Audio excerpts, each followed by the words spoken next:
મતભેદ અને મનભેદ વચ્ચેનો તફાવત। આ મણકામાં ધનાએ સામાજિક સંબંધો અને માનસિક શાંતિ માટે અત્યંત મહત્વનો બોધ આપ્યો છે।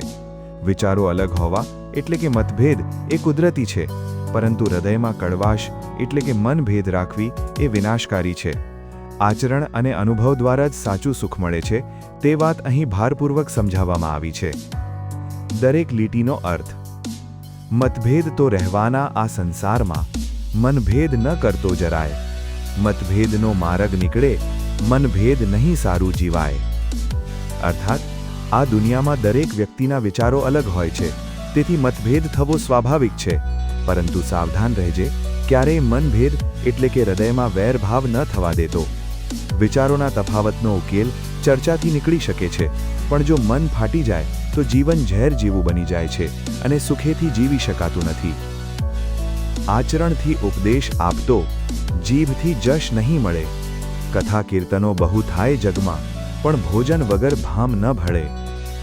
અર્થાત જો તમારે કોઈને સુધારો કરવો હોય તો માત્ર શબ્દોથી નહીં, પણ તમારા આચરણ એટલે કે વર્તન દ્વારા દાખલો બેસાડો।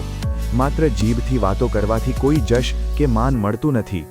દુનિયામાં કથા કીર્તનો તો ખૂબ થાય છે, પણ જેમ ભૂખ્યા માણસને ભોજન વગર સંતોષ એટલે કે ભામ નથી મળતો, તેમ અમલ વગરના જ્ઞાનથી ઉદ્ધાર થતો નથી।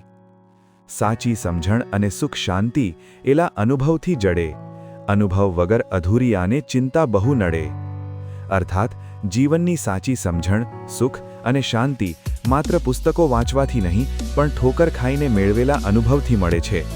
જેની પાસે અનુભવ નથી તેવા અધૂરા જ્ઞાનવાળા માણસોને જીવનમાં ડગલે ને પગલે ચિંતાઓ નડતી રહે છે। એકમ મતે માનવ બૂઢી મરે, મતભેદે માનવ તરે। મનમેળે સમાજ સુખી થાય, મનભેદે જીવ તો મરે। અર્થાત ક્યારેક બધા જ લોકો એક જ ખોટા માર્ગે ચાલે, એક મત તો આખું જૂથ નાશ પામે છે, પણ જો કોઈ વિરોધી વિચાર રજૂ કરે તો સત્ય સામે આવે છે અને માણસ બચી જાય છે। જ્યારે લોકો હૃદયથી એક થાય, મનમેળ, ત્યારે સમાજ સુખી થાય છે, પણ મનભેદ રાખનારો માણસ જીવતો હોવા છતાં અંદરથી મરેલો છે।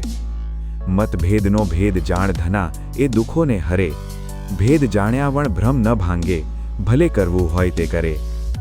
અર્થાત ધનો કહે છે કે જો તું મતભેદ અને મનભેદ વચ્ચેનો આ તફાવત જાણી લઈશે તો તારા જીવનના અડધા દુઃખો આપોઆપ દૂર થઈ જશે। જ્યાં સુધી આ સત્ય સમજાશે નહીં, ત્યાં સુધી મનનો ભ્રમ ભાંગશે નહીં। પછી માણસ ભલે ગમે તેટલા બાહ્ય ઉપાયો કે ભક્તિ કર્યા કરે। મણકાનો સારાંશ। આ મણકાનો મુખ્ય બોધ વૈચારિક ઉદારતા છે। વિચારો અલગ હોવા એ ખરાબ નથી, પણ એ વિચારોને કારણે સંબંધો તોડવા એ મૂર્ખતા છે। સાચું જ્ઞાન આચરણમાં હોવું જોઈએ અને અનુભવ દ્વારા મેળવેલી સમજણ જ જીવનને ચિંતામુક્ત બનાવે છે। લેખક ધનજીભાઈ છગનલાલ પરમાર, મોરબી। સંપર્ક કરો +91 9825826034। તમારા વિચારો નીચે કમેન્ટમાં શેર કરો। કયા મણકાએ તમને સૌથી વધુ પ્રભાવિત કર્યા?